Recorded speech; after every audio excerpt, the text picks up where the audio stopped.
శివాయ. ఓం నమో నారాయణాయ. కర్మ నివారణ నరదృష్టి నివారణ కాల భైరవాయ నమో నమః. ఓం కాళకాలాయ విద్మహే కాళాతీతాయ ధీమహి తన్నో కాళభైరవ ప్రచోదయాత్. హరి ఓం. మా ఛానల్కి స్వాగతం. చూస్తున్న వీక్షకులకు ప్రేక్షకులకు ప్రియ కాళభైరవ భగవద్బంధులకి స్వాగతం పలుకుతూ మమ్మల్ని ఎంతగానో ఆదరిస్తూ ఉండబడినటువంటి ప్రియ సోదర సోదరీమణులకు జ్యోతిష్య అభిమానులకు సనాతన ధర్మ సంరక్షకులు అందరికీ కూడా జ్యేష్ఠమాస పూర్ణిమ జ్యేష్ఠాభిషేక ఆశీస్సులు అని చెప్పి గమనించాలి.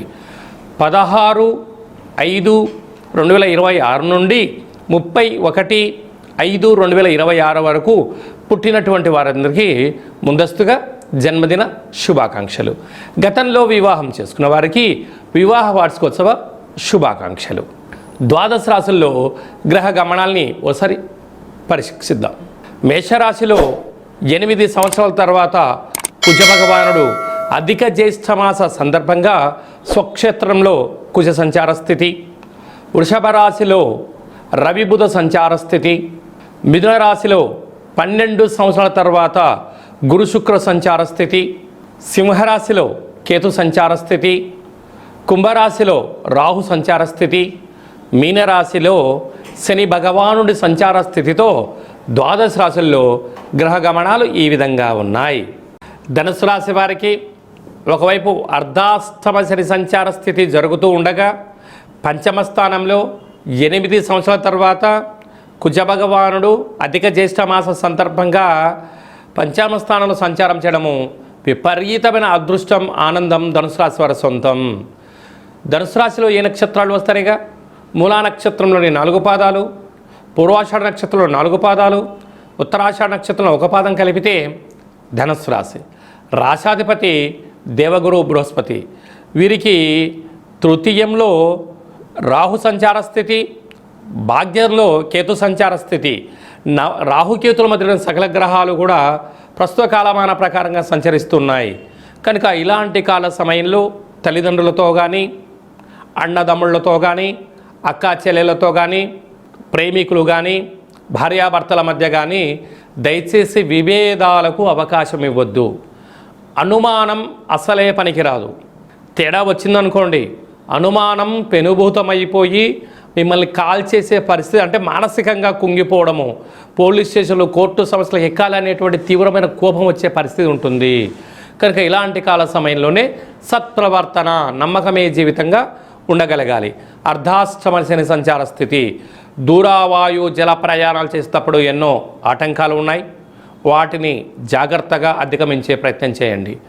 8 సంవత్సరాల తర్వాత అధిక జ్యేష్ఠమాస సందర్భంగా విశేషంగా కుజుడు స్వక్షేత్రంగా సంచారం చేయడం వలన వివాహం కాని వారికి ప్రయత్నం చేస్తే వివాహం అవుతుంది. వివాహమైనటువంటి దంపతులకు పుత్ర పుత్రిక సంతాన యోగము, పిల్లల యొక్క చదువులు, అభివృద్ధి, ఉన్నతమైన జీవితం పొందడానికి చాలా సువర్ణపు కాలము. 6వ స్థానంలో బుధాదిత్య రాజయోగం. ప్రభుత్వపు ఉద్యోగస్తులతో చాలా జాగ్రత్తగా ఉండాలి. 12 సంవత్సరాల తర్వాత దేవగురు బృహస్పతితో కూడుకున్నటువంటి శుక్రుడు సంచారం చేయడం వలన ధనాపరమైనటువంటి చిక్కులన్నీ విడిపోయి ఇలాంటి కొత్త టెక్నాలజీలను నేర్చుకుంటూ వ్యాపార అభివృద్ధి, సంకలమైన కార్యక్రమాల్లో ఆనందానికి మీరు దగ్గర కాబోతున్నారు.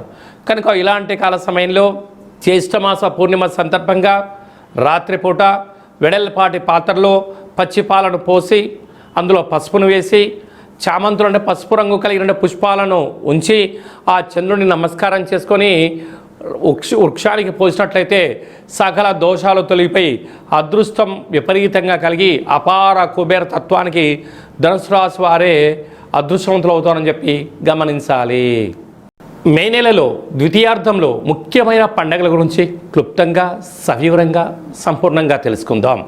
21వ తారీఖున ఎన్నడూ లేనటువంటి విధంగా అధిక జ్యేష్ఠ మాసంలో గురువారము పుష్యమి నక్షత్రము అనగా తెల్ల జిల్లేడు వృక్షం దగ్గర పూజ చేసిన, తెల్ల జిల్లేడు యొక్క వేరు తీసుకొచ్చి సింధూరం పూసి ఇంట్లో పెట్టుకున్న, ఒక లక్ష్మీ గణపతి హోమాన్ని చేసుకున్న అద్భుతమైన అఖండమైన రాజయోగం మన సొంతం అవుతుందని చెప్పి గమనించాలి. అలా చేసుకోలేనటువంటి వారికి తెల్ల జిల్లేడు వృక్షం దొరకలేనటువంటి వారు ఈ కిదినమును సంప్రదించినట్లయితే, మీ గోత్రనామాలు పంపించినట్లయితే పూజ చేసి ఆ తెల్ల జిల్లేడు యొక్క వినాయకుడి స్వరూపాన్ని వేరును మీకు పంపించడం జరుగుతుందని చెప్పి గమనించాలి. 23వ తారీఖున కాలాష్టమి అంటే కలియుగ కాలంలో కలి చేత, నరదృష్టి చేత, శత్రువుల చేత ఎవరైతే బాధపడుతున్నారో ఆ రోజు కాళభైరవ స్వామిని స్మరణ చేసిన, ఇంట్లో కుష్మాణ దీపాన్ని వెలిగించిన, కాళభైరవ అష్టకాన్ని విన్నా, సునకపు మహారాజు గారికి గారెల దండ వేసిన, అతిథికి ఆహారం పెట్టిన, కాళభైరవ స్వరూపంగా భావించి ఎప్పుడైతే చేస్తామో కష్టాలకు ముగింపు పలికి అష్ట ఐశ్వర్యాలకు స్వాగతం పలుకుతారు అని చెప్పి గమనించాలి. అలాగనే మనకు 31వ తారీఖున అధిక జ్యేష్ఠమాస పూర్ణిమ అంటే అధిక ఫలితము అంటారు. కనుక అధిక జ్యేష్ఠమాసంలో శ్రీమన్నారాయణ స్వామి యొక్క స్మరణ చేసిన, ధ్యానం చేసిన, తిరుమల వెంకటేశ్వర స్వామి క్షేత్రంలో జ్యేష్ఠ పూర్ణిమ సందర్భంగా విశేష అభిషేకం చేస్తూ ఉంటారు. కనుక మన గృహంలో వెంకటేశ్వర స్వామివారి స్మరణ, పూజను, ఒక తులసిపాలను సమర్పించిన అంతే పుణ్య ఫలితం ఉంటుందని చెప్పి గమనించాలి. కనుక జ్యేష్ఠమాస పూర్ణిమ సందర్భంగా అంటే సాయం సంధ్య అంటే చీకటి పడ్డ తర్వాత 7:30 నుంచి అర్ధరాత్రి 11-12 గంటల వరకు గగనంలో తెల్లగా చల్లగా చంద్రుడు కనపడుతూ ఉంటాడు. కనుక ఒక వెడల్పాటి పాత్రలో పాలు పోసి అందులో 1 కానీ 5 కానీ శక్తి అనుసారంగా కొన్ని ముత్యాలు వేసి మీ మనసులో కోరిక కోరుకొని ఆ చంద్రభగవానికి నమస్కారం చేసుకొని ఈ యొక్క పాలను తులసి వృక్షానికి పోసినట్లయితే అద్భుతమైన ఐశ్వర్యము, లక్ష్మీ కటాక్షము, శ్రీమన్నారాయణుడి యొక్క ఆశీస్సులు ఉంటాయని చెప్పి గమనించాలి. అలా కుదరలేనటువంటి వాళ్ళు ఎవరైనా ఉన్నట్లయితే ఈ కింది నెంబర్ సంప్రదించినట్లయితే మీకు ఆ జ్యేష్ఠమాస పూర్ణిమ సందర్భంగా గగనంలో ఉండబడిన చంద్రుణ్ణి పాలల్లో దర్శింపచేసేటువంటి వీడియోను షూట్ చేసి మీ గోత్రామాలతో పూజ చేయించి ప్రసాదం మీకు పంపించడం జరుగుతుందని చెప్పి గమనించాలి. అలాగనే మీ వ్యక్తిగత జాతకం తెలుసుకోవాలనుకుంటున్నారా? మీ యొక్క పేరు, పుట్టినటువంటి తేదీ, నెల, సంవత్సరం, పుట్టిన సమయం రాసి వాట్సాప్ ద్వారా పంపించగలరు. 100 సంవత్సరాల జాతకాన్ని రాసి పంపించి పుట్టినప్పుడు గ్రహ గమనాలు ఎలా ఉన్నాయి, ప్రస్తుతం ఎలా ఉంటున్నాయి, రాబోయే కాలంలో ఎలా ఉంటున్నాయో సవివరంగా సంపూర్ణంగా తెలియజేయడం జరుగుతుంది. అలాగే డేటా బర్త్లో లేనటువంటి వారికి మీ పేరు యొక్క మొదటి అక్షరాన్ని అనుసరిస్తూ రాశిని తెలియచేస్తూ రమణ శాస్త్రం ద్వారా అనగా గవళ ద్వారా భూత భవిష్యత్ వర్తమానం తెలియజేయడం జరుగుతుంది. ఈ కింది నెంబర్ని అపాయింట్మెంట్ తీసుకొని సంప్రదించగలరు. అందరికీ ఐశ్వర్యాన్ని, ఆనందాన్ని, అధిక జ్యేష్ఠ మాసంలో ఉండబడినటువంటి ఫలితాలు అందరికీ ప్రసాదించాలని కోరుకుంటూ మనసారా ఆశీర్వచనం. శతమానం భవతి శతాయు పురుష సతేంద్రియ ఆయుష్యేవేంద్రియే ప్రతిష్టతి ధనం ధాన్యం బహుపుత్రలాభం శత సంవత్సరం దీర్ఘమాయు సర్వే జనా సుఖినో భవంతు లోకా సమస్తా సుఖినో భవంతు సర్వం కాళభైరవ దేవతార్పణమస్తు. హరి ఓం. ఈ వీడియో నచ్చినట్టయితే లైక్ చేయండి, అనేక హిందూ భగవద్బంధులకి షేర్ చేయండి.